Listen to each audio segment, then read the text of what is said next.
Amigos e amigas, canal do Xavier, eu sou o Xavier. Gente, por favor, deem um like, compartilhem esse vídeo, se inscrevam no canal, façam comentários e acionem o sininho para receber todas as notificações. Isso é muito importante para a gente, principalmente o like e a inscrição no canal. Mas se vocês puderem, além disso, fazer um comentário, compartilhar esse vídeo e acionar o sininho para receber as notificações todas, eu agradeço imensamente. Gente, o general da reserva Sérgio Etchegoyen, que foi ministro-chefe do Gabinete de Segurança Institucional, o famoso GSI, tão suspeito hoje em dia, né, depois dos atentados terroristas do dia 8, né, como tendo, no mínimo, não passado informações sobre a questão iminente, ou seja, que as pessoas, milhares, estavam ali às portas da Praça dos Três Poderes, o mesmo Gabinete de Segurança Institucional que comanda a ABIN, a Agência Brasileira de Inteligência, que não verificou isso, não sabia que isso ia acontecer, né? E sem contar o Comando Militar do Planalto, que comanda o Batalhão da Guarda Presidencial e que também foi esvaziado no dia anterior dos atos terroristas. Pois bem, o Sérgio Etchegoyen, no governo do Michel Temer, foi o ministro-chefe do Gabinete de Segurança Institucional. Passou o bastão para o general Heleno no governo Bolsonaro. Esse general, Sérgio Etchegoyen, general da reserva agora, hoje, ele fez uma declaração, uma entrevista para uma rádio lá no sul do Brasil, chamando o Lula de covarde por causa das declarações que o Lula deu na entrevista na Globo News, dizendo que não estava com confiança nas Forças Armadas, né, depois do que aconteceu. Ele falou que isso foi uma covardia, porque nenhum general da ativa pode responder, né, a segundo ele, esse ataque covarde contra as Forças Armadas, e que o Lula fazendo isso mostra que não quer a pacificação, com as Forças Armadas, seria. Mas, então vamos lá, vamos por partes. O senhor general Sérgio Etchegoyen, se fosse um presidente civil, e tivesse acontecido o que aconteceu em Brasília, e que todas as investigações, todos os vídeos, todos os depoimentos apontam, os fatos apontam para no mínimo, uma ação orquestrada entre as forças militares, as forças policiais militares, o secretário de Segurança do Distrito Federal e sabe-se lá quem mais, para fazer uma espécie de um corpo mole frente aos manifestantes terroristas que estavam se aproximando e acabaram entrando na praça e no Palácio na Presidência, no Supremo Tribunal Federal e no Congresso, e quebraram tudo e fizeram aquela coisa tenebrosa que todo mundo viu. O senhor general, como que ele se sentiria? Ele se sentiria seguro e satisfeito com todas as manifestações de militares da ativa, por exemplo, nos últimos 4 anos de governo de Bolsonaro, com as declarações repetidas do general Heleno, volta e meia chamando Lula de ladrão, de bandido, com as atitudes do general comandante do Exército, que infelizmente agora nem me lembro mais o nome dele, no governo Bolsonaro, e que trabalhou para sustentar as declarações do Bolsonaro com relação à inconfiabilidade das urnas eletrônicas, numa campanha sistemática de arruinar, de descredibilizar o sistema de votação no Brasil, para que a população não tivesse confiança no resultado que eles pronunciavam. o resultado que fizesse o Bolsonaro perder a eleição, que acabou acontecendo, com a quantidade imensa de militares, milhares de militares da reserva e da ativa que foram colocados para trabalhar no governo federal, impostos para os quais ele não tinha a menor competência, uma política deliberada, determinada do governo Bolsonaro em favorecer uma espécie a casta militar, isso em prejuízo do restante da população brasileira. O senhor, se fosse um presidente civil, tivesse no lugar do Lula, o senhor pensaria diferente? A família do general Echegüen tem uma tradição já de 100 anos ou mais de revoltas, de levantes nos quartéis. O pai, os avós, o avô do Echegüen já tinha um histórico assim. O pai do Echegüen foi apontado, o general Léo Guedes Echegüen foi apontado pela Comissão da Verdade como um dos militares, das centenas que foram apontados, responsáveis por atos de tortura, de assassinato, ou seja, atos ilegais, criminosos, perpetrados por agentes de Estado. Isso causou uma indignação muito grande do Sérgio Echegüen, que quando era militar da ativa, isso aconteceu no governo Dilma, ela era militar da ativa, era chefe do Departamento de Pessoal do Exército, Departamento Geral de Pessoal do Exército, ele fez uma declaração contrária à Comissão da Verdade, num ato de insubordinação, né? E o governo, na época da Dilma, colocou panos quentes porque não queria transformá-lo, não queria puni-lo e transformá-lo numa espécie de herói junto aos militares. E por que os militares se indignam tanto quando são apontados os crimes da ditadura? Porque não existe, segundo estudiosos dos militares no Brasil, não existe atualmente no Brasil o que a gente poderia chamar de duas bandas entre os militares. Uma banda mais progressista, mais respeitadora da lei, da Constituição, e uma outra banda mais saudosa dos tempos da ditadura e disposta a subverter, né, a ordem democrática. Não.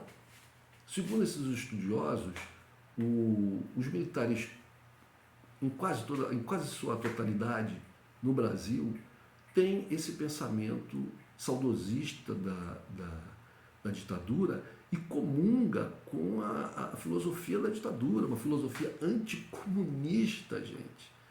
Uma coisa lá dos anos 60, 70. O mundo vive outra coisa, mas eles comungam disso e comungam também de uma filosofia de que o Brasil deve ser um país atrelado, submetido aos ditames dos interesses norte-americanos.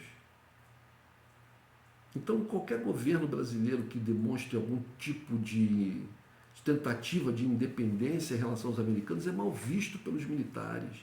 Então, esses militares são todos da mesma época, da mesma turma, são amigos de longa data. Vilas Boas, Echegüen, Augusto Heleno, Pazuello, Braga Neto, todos esses se encontram no clube militar. Essas instituições como o Clube Militar, o Clube Naval, o Clube da Aeronáutica, são instituições que são antros de conspiradores, de militares que são contra o sistema democrático que retira poder deles. Então o Echegüen vem a público numa rádio, dar uma entrevista e chamar o Lula de covarde e dizer que ele não quer pacificar o país. Quem não quer pacificar o país são os militares. Os militares é que não querem pacificar, o que eles querem é o poder a qualquer preço.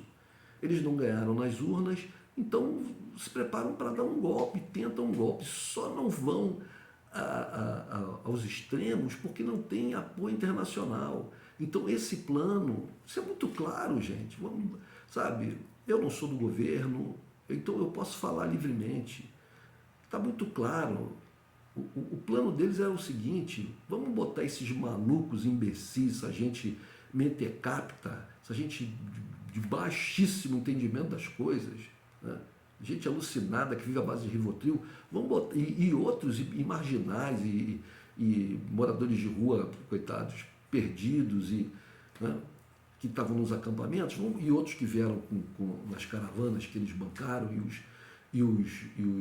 os empresários bolsonaristas bancaram, eles iam botar essas pessoas para fazer o trabalho sujo, fazer a quebradeira, invadir o palácio. Isso dependendo do que isso viesse a originar, né, poderia se fazer ali um caldo tal que justificasse uma intervenção militar, né? Ou então talvez, não sei, um dos poderes, quem sabe, né? O Lira poderia pedir para invocar as Forças Armadas para restaurarem a ordem, quem sabe, né? Ou um dos ministros do Supremo, um desses ministros que foi colocado lá pelo Bolsonaro. A gente não sabe o que eles estariam tramando, mas é nessa linha. Mas isso só não aconteceu porque eles não têm um apoio, nomeadamente dos Estados Unidos, porque Bolsonaro minou qualquer chance de que o atual governo americano desse apoio a ele e a sua trupe. Se ele tivesse sido mais esperto, mais diplomático, né? Mas uma outra razão pela qual os militares não estão no poder, não conseguiram tomada do poder, não conseguiram efetivar o golpe, né, e alcançar seus objetivos, é porque eles são tacanhos, eles são imbecis, são idiotas. São idiotas, absolutamente idiotas. Foi como no caso da Venezuela. Eles estavam todos assanhadíssimos para fazer uma campanha militar contra a Venezuela. Estavam todos assanhadíssimos para fazer o trabalho sujo em nome dos norte-americanos.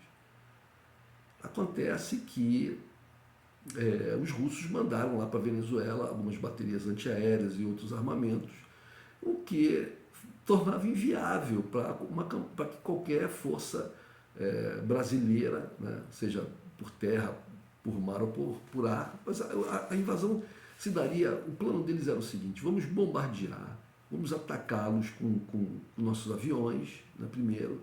Quando a gente destruir quase tudo que eles têm, a gente invade por terra, porque a invasão por terra é difícil, porque a fronteira entre o Brasil e a Venezuela é rio e floresta, é muito difícil, não é uma planície que você pode entrar com meia dúzia de tanques lá da Segunda Guerra Mundial reformados.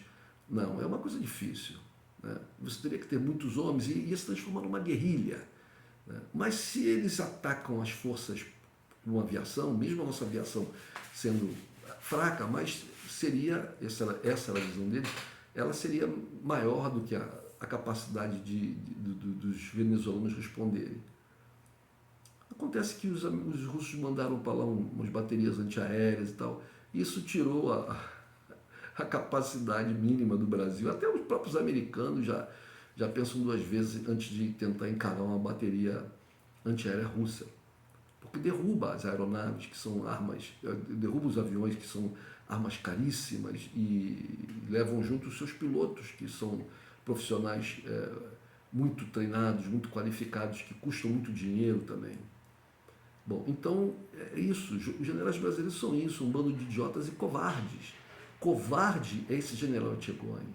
Eu, alguns anos atrás, quando ele era da ativa, e foi no governo Dilma, foi quando ele era o ministro-chefe do Gabinete de Segurança Institucional. Ele aparece num vídeo no YouTube que eu procurei, mas não encontro mais esse vídeo.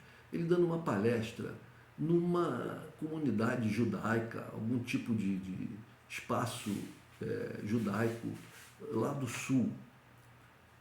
E, bom, em primeiro lugar, esse espaço é um espaço onde ele fala, tem uma bandeira de Israel e uma bandeira do Brasil.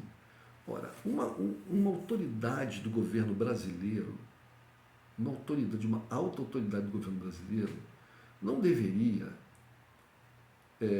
fazer o tipo de palestra que ele fez numa instituição que tivesse uma bandeira de um outro país.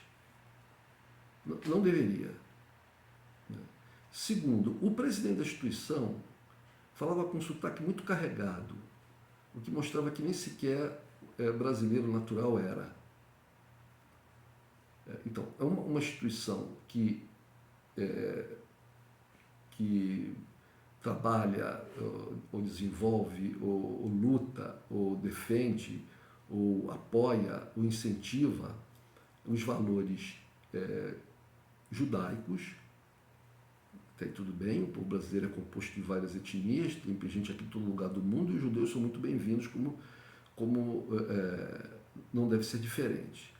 Mas essa instituição é uma instituição voltada para uma etnia específica da população brasileira. Segundo, essa instituição tinha no seu interior uma bandeira de um outro Estado. Aí não é uma questão mais de uma etnia que está aqui no Brasil. Já tem ali a defesa de um outro Estado nacional, que não é o Brasil. O cidadão que está dando uma palestra é um general do Exército Brasileiro, ministro de Estado, e lá nessa palestra ele fala, por exemplo, que a ABIN, as forças de inteligência brasileiras, estavam de olho, seguindo cuidadosamente o pessoal do movimento dos sem terra. Do movimento dos sem terra. Quer dizer que a ABIN e o Gabinete de Segurança Institucional estavam preocupados entre tantas coisas, tantos perigos no mundo, tantas ambições de outras nações, né, seus interesses voltados para as nossas riquezas, para a nossa independência, contra a nossa independência, contra a nossa soberania, a questão do Amazonas, a questão da nossa Amazônia Azul, que é o nosso mar territorial. E o general de segurança institucional fala que a inteligência está prestando atenção, muita atenção, no movimento Sem Terra, que é um movimento de trabalhadores rurais pobres do Brasil. Então, aí vocês já têm uma ideia de quem é o general Etchegóin. E isso ele fez quando ele era ministro-chefe do Gabinete de Segurança Institucional do governo de Michel Temer. O golpista Michel Temer. O conspirador Michel Temer. O tempo, nada melhor do que o tempo para mostrar quem era Michel Temer. Então, quem é Sérgio Etchegóin? O homem que deu sustentáculo, apoio militar ao governo do corrupto conspirador Michel Temer. Como uma vingança, ele apoiou aquele que derrubou o governo da presidente que, na época, era a líder do país, na época que a Comissão Nacional da Verdade colocou o nome do pai dele na berlinda. E colocou de forma irresponsável? Claro que não. O pai dele, por exemplo, participou da repressão dos metalúrgicos em greves. O pai e o irmão, o pai e o tio dele, o irmão do pai dele. Então esse é um general Etchegóin. Esse é o general Etchegóin, um covarde, mais um covarde nas Forças Armadas. Mais um covardão de alta patente nas Forças Armadas. Falar sobre pacificação, mas são os militares que querem derrubar e atacar o governo democraticamente eleito. Então agora o governo do Lula tem que fazer o quê? Tem que aceitar, perdoar todos? Não, cadeia. Vocês têm que ir para a cadeia. Vocês têm que ir para a cadeia. Não podemos passar mais uma geração em que esses militares, golpistas, terroristas, saem impunes. Porque a anistia que foi feita lá no final do governo militar beneficiou os militares, não o pessoal da esquerda, porque o pessoal da esquerda foi preso, torturado, exilado. Não é? Se cometeram crimes, pagaram pelos seus crimes. Foram presos, torturados, exilados, e depois é que houve uma anistia. Mas os militares? E os militares que, como agentes de Estado, mataram, torturaram, sequestraram, se viciaram milhares de pessoas por esse Brasil afora. Mataram, inclusive, gente que não tinha nada a ver com a guerra, com a guerrilha. que não tinha nada a ver com a luta armada, que não tinha nada a ver nem sequer com a oposição ao governo. Eu vou tentar deixar aqui na descrição alguns links de filmes e livros para que as pessoas se informem sobre o que verdadeiramente aconteceu na repressão feita pela ditadura militar, na época do regime militar, obviamente, contra os revoltosos, os revolucionários e contra o povo indiscriminadamente. Mas é isso, gente. É um general covarde, ignorante, né? Golpista, conspirador, mais uma vez atacando o governo eleito democraticamente. Ou a gente cria uma nova força armada, ou os militares do Brasil vão destruir o Brasil. Um abraço, meus amigos.